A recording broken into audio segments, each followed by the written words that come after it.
and I was gonna play the clip, but I'm like, I don't want to get in trouble, so I'm just gonna read it because a lot of people out there have already transcribed it. So you're gonna read the question in your best robot voice? Yes.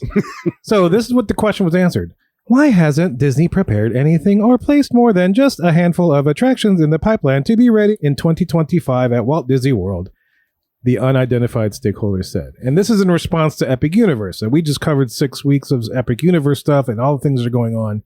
And basically the question is like, why haven't y'all been releasing anything that says, hey, yeah, we got to answer for this? And Bob says, and I quote, "Thank you very much for your question," which you did the entire time. So we thanked everybody for their question. But that just couldn't be further from the truth. We've been aware of Universal's plan for a new park for more than a decade. And we have a sophisticated approach to analyzing the needs of all our businesses and strategically deploying capital. And then he continued to reel off a list of things that he's already done in preparation for this new park by Universal. And the things that he included was the opening of Pandora, Toy Story Land, Star Wars Galaxy's Edge, Minnie's Runaway Railway.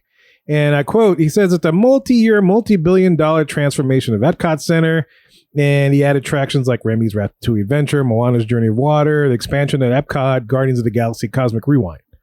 And he said, because of this, he says, and I quote, by staggering these major launches, we've been able to commercially and operationally optimize our new offerings over time rather than having to do it all at once. And there you go. Mm-hmm. And so just to kind of tie on, this is another question that another shareholder was kind of related to this. If you remember back in D23, they mentioned something about investing $60 billion. I don't know if it's D23 or Destination. Yeah. But yeah, it was $60 billion investment in the parks is what Iger said. Y'all remember that, right? Yeah, it was like worldwide. Yes. Yeah, and he asked us like, well, when are we going to, basically the shareholders like, when are we going to see what you're planning to do with this? And Iger said, quote, he says, we have a lot of projects in development. Many of them are known to us, but we disclose these at a cadence and when we really feel like we're ready and we have something more tangible to show people. End quote. So there it is. So apparently, I didn't realize it. I didn't notice it, but apparently Disney's been accounting for Epic Disney. Epic Universe is Epic Disney. We already have Epic Disney. Stop asking questions. That's right. We were prepared. We knew this a decade ago, even though 2019 is when they released the plans for that. Yeah, I remember saying that in our Facebook group that it was like an M. Night Shyamalan plot twist where it turns out Disney's response to Epic Universe was in the parks all along. That's right. We just never saw it. The call was coming from inside the house. So what do you guys think about this? I mean, apparently there it is. They already have their answer to Epic Universe. Oh, Bob Iger isn't this stupid. He thinks we're this stupid, but he's not this stupid. He knows. This podcast is not that stupid. Don't sit say. They're smart as hell. He knows that they've got work to do, and that's why you're seeing a lot of stuff. We just got work. Test Track is going forward. Mm-hmm. They're looking into Beyond. That's going to close June. Yeah. Sorry. Interrupt you, but just so people know, June is when Test Track is going to close. Yeah, worthwhile knowing because that's going to be one of the best rides at Epcot during the summer. Mm-hmm. So this is not the reaction to Epic Universe. This is just them having done things along the way to entice people to come back, especially after COVID, because a lot of this stuff we were supposed to be getting for Disney's 50th, right? Yeah. So that's what the majority of this is coming from, not some staggered BS response. His response was a reaction, but I doubt they were being proactive about Epic Universe. Did you not see Tiana is getting her own attraction, guys? How could we miss Epic Universe? What is Epic Universe? Bayou Adventure, plushies, critters, playing instruments. All right. I've thought a little bit about his answer. First of all, if anybody's on our Facebook group, they saw that my initial reaction to the answer was like chef's kiss. It was perfect. Yeah, it was awesome. I was flabbergasted. Like, how is that a response? It's just not a response. It's not an acceptable response. Your response was perfect, by the way. I'll just say that. That was awesome. Okay. And I think it looks bad. And I think it's like a lack of imagination, I think, in that response, which is really a bummer. So I was disappointed. But I also do think, in reality, if his point is we have put these things, right? So I think he even cited as far back as Pandora. Yes, he did. Animal Kingdom. He did. which is like wild. That had nothing to do with Epic Universe. Anyway, Right. whatever.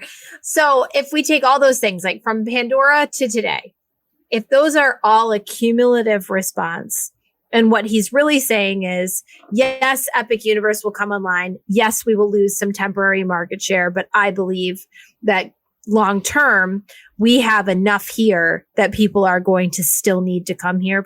We're still going to be a draw. I can accept that answer. I don't love it, but I can accept that as a reasonable response. I just think that it's lame. It is. Oh, it's yeah, absolutely lame. Yeah, I don't know. It would be like, this is a bad metaphor, but I'm going to try it anyway. It would be like Tom Brady losing a whole bunch of games and then people saying like, Tom, aren't you worried? And him being like, well, I mean, I've won so many. My legacy is really fine. Like people are going to be fine with me anyway. And it's like, I guess that's true. Sure. But like, is that how you want to go out? Like, right. Like and as a New England fan, right? Like Tom Brady went out trying. And it does feel a little bit in that quote, like Disney's not interested in going out trying. They're like, we've already done our best.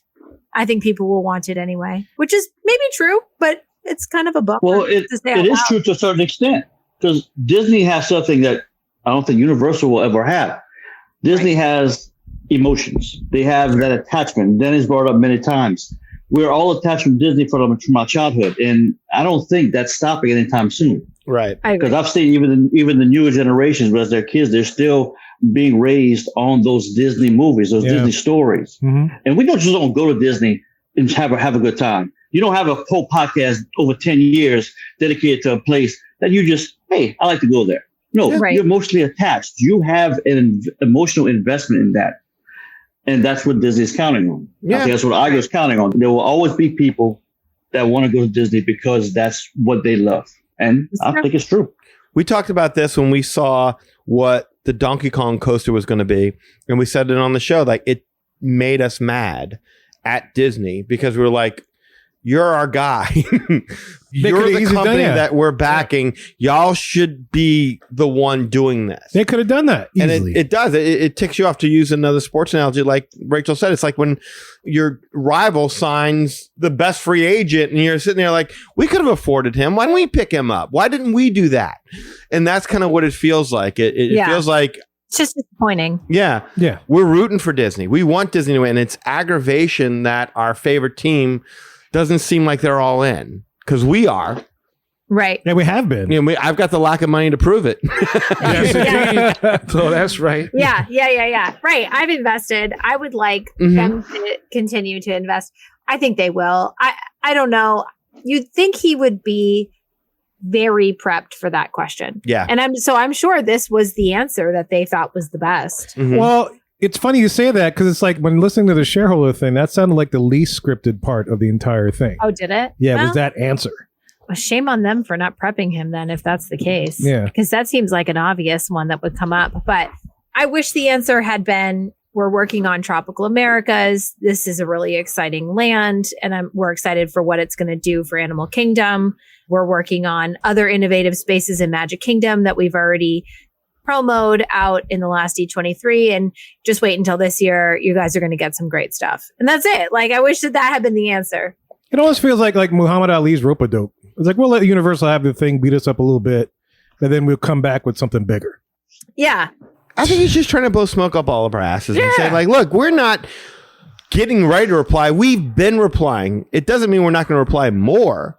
I think he's just... That's true. One thing with Bob is that everything he says is just this word salad of buzzwords and bullshit.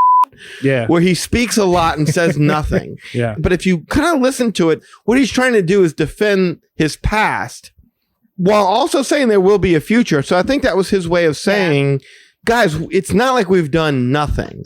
Now, I would disagree that all this has been in preparation for Epic Universe opening. I think that's, again, a lot of this went wrong with COVID, and we should have gotten most of this a long time ago.